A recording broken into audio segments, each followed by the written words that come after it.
Hey y'all, it's Sarah. I'm back with another movie review. Have you guys seen Willy's Wonderland with Nicolas Cage? It's a running joke in Hollywood, and actually they created a whole feature blockbuster film about Nicolas Cage because he does choose to do a lot of independent films to pay off his debt, which is nothing to joke about. And he has been a part of some really incredible projects in doing that. And a lot of actors, whether they have financial issues or not, do independent films. Okay. Just in this case, it being about a former family entertainment center with killer animatronic. It's not one that you see very often. Willy's Wonderland, that's what it's about. Basically, Willy's Wonderland was a family fun center that was closed down due to there's a bunch of murders and a murder-suicide situation in there. I have to say, I enjoyed this movie more than I thought I would, especially the music design, which was so creepy. The Family Fun Center itself has all the details that I remember seeing as a child.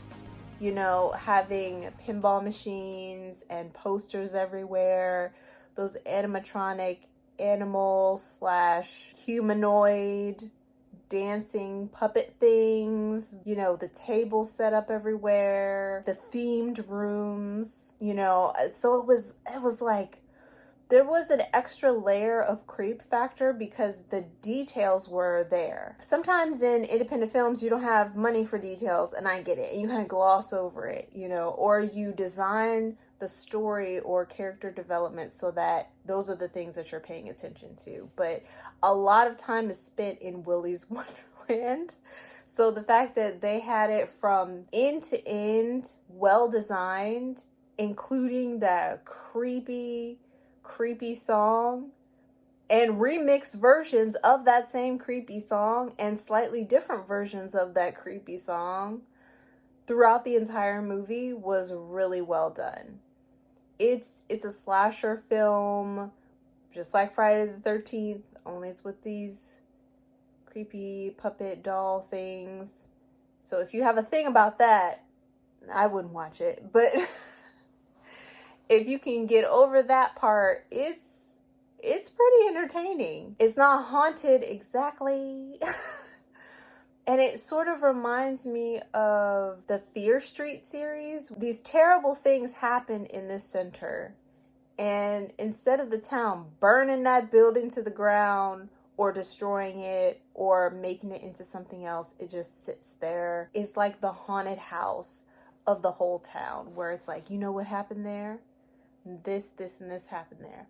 But the story begins with a man and a woman who are very frightened running through Willy's Wonderland. Right before the scene ends and we're assuming that the woman is killed, you see that there's a small child hiding in a closet in there. And then the next scene is her as an adult, I'm assuming. I'm assuming she's at least 18 at this point, about to burn that building down before the police show up, and then she's arrested and taken home. At the same time that she is preparing to burn down this building, a man hits a set of spikes that are lying on the road and is picked up by the local tow guy, who just happens to be showing up soon after, and is being towed into town and passes by them on the way into town. Nicolas Cage's character does not say much at all, if only but a handful of words throughout the entire film, and doesn't need to, because he's just a guy driving through town who gets stuck there by accident. We don't need to know where he came from. We don't need to know what his job is. We don't need to know anything like that. He's just that guy. The tow man is asking him for cash, but none of the ATMs work. And then it's like, if you don't have the money, but wouldn't mind working it off, I have a job for you. And the job is to clean Willy's Wonderland, because it's filthy. And I have to say, a part of the movie that I enjoyed was seeing him clean. I don't know why. Seeing him, like, the before and after of some of these places as he's cleaning, it was really satisfying to see. Outside of everything else that's going on. Him getting locked into this building after being convinced to stay there all night and clean to make the money to cover the repairs of his car, which is a gorgeous sports car, which of course the owner will be back in the morning with his car, and that'll be it. So he's in there cleaning and drinking these, I don't know if they're energy drinks or some kind of soda, which I love that detail. The fact that every couple of hours he'll take a break and drink one. He washes his hands, cleans his hands up, because he's like cleaning with his bare hands. As someone who I used to clean houses, yeah, that makes a lot of sense. As the night goes on, the girl who's gonna burn down the building escapes from her house because her mom turns out to be the sheriff and locks her in at home. And she manages to escape with her group of friends who also know about Willy's Wonderland and also want to burn it to the ground. So they decide to go back out all together to burn the building down and realize that he's inside. So she feels responsible and decides to sneak into the building to get him out so that they can burn it down. So her friends climb up onto the roof because they're trying to find a way for them to get out of the building once she finds him, and they end up falling through the roof and into the building. It's old. It's been sitting there, sure. Now, what they do when they get inside is dumb. But they're also, like, young. So I guess we're just gonna blame it on that. It's like, do you believe what happened there is real or not? The perpetrators, they killed themselves in order to avoid capture, transferred their souls into these animatronic puppet things. And let me tell you something else. The actors in these puppets are grade A, because sometimes it is the smallest, almost imperceptible movement that's like creepy, especially when they move in that same direction at the same time. So creepy. And to me, that's a key part of the success of the whole movie, is if the actors are able to move in a way that is authentic to the character that they're playing. It's one thing to pretend like you're wearing a suit, sort of like a mascot. There's a smoothness to moving that way. And in this one, they move stiffly, some of them silently, but stiffly and at different angles that really sells it for me. Like Sarah the Siren, when she's getting her butt whooped, and she's like kicking her legs, but her legs don't bend. So she's just like kicking them like this.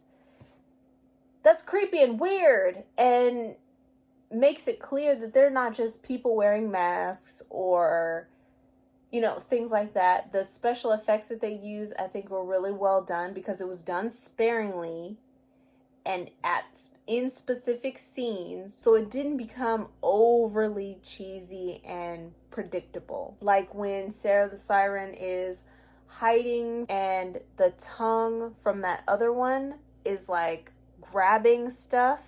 I'm trying to find a way to sit that doesn't have glare on my glasses, but okay, that's a little bit better. I did enjoy the movie. It had the traditional slasher scenes where you have young people doing dumb stuff, even in really dangerous situations. Like wandering away from each other in Willy's Wonderland. Why would you do that? Why? The other two getting physical in one of the rooms. Why would you do that? Why? The two friends fighting. It's like, y'all can fight, if you live another day, y'all can fight it another time. now is not the time. I expected it, but Willy's Wonderland has had a different spin on it. So it was really creepy and disturbing and weird. And yes, I did start humming that song without even realizing it after I watched this movie like twice. The characters of the animatronic characters were really well chosen because there's like a variety of animals and there's men and women, and each one had their own personality that was creepy and weird and helped to set the story apart. So the night goes on, he's cleaning and fighting these things. The sheriff comes in and you find out that basically the whole town knows that these things are real, and that if they give them a couple people a week, a month, a year, we don't know that, we don't need to know, that they'll leave their townspeople alone. I was like, oh no. And also, that does explain a few things. They didn't have a chance. Him just being this Nicolas Cage's character, being just silent throughout this and almost the entire thing, and just working basically. He's like, I'm just here to clean this thing, get my car in the morning. And that's exactly what he did. And in the morning, he got his car with the girl's friends. All of them ate it. She ended up leaving with him, which I was like, why not? It's really entertaining. It's really weird.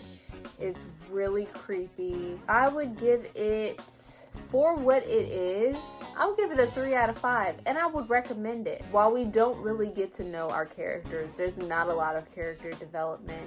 I would say the person that we know the most about is actually the sheriff. Her character, we learned a lot about her beliefs, her values, her motivations. If you're ever in the mood to see some weird, Willy's Wonderland is a great option for that.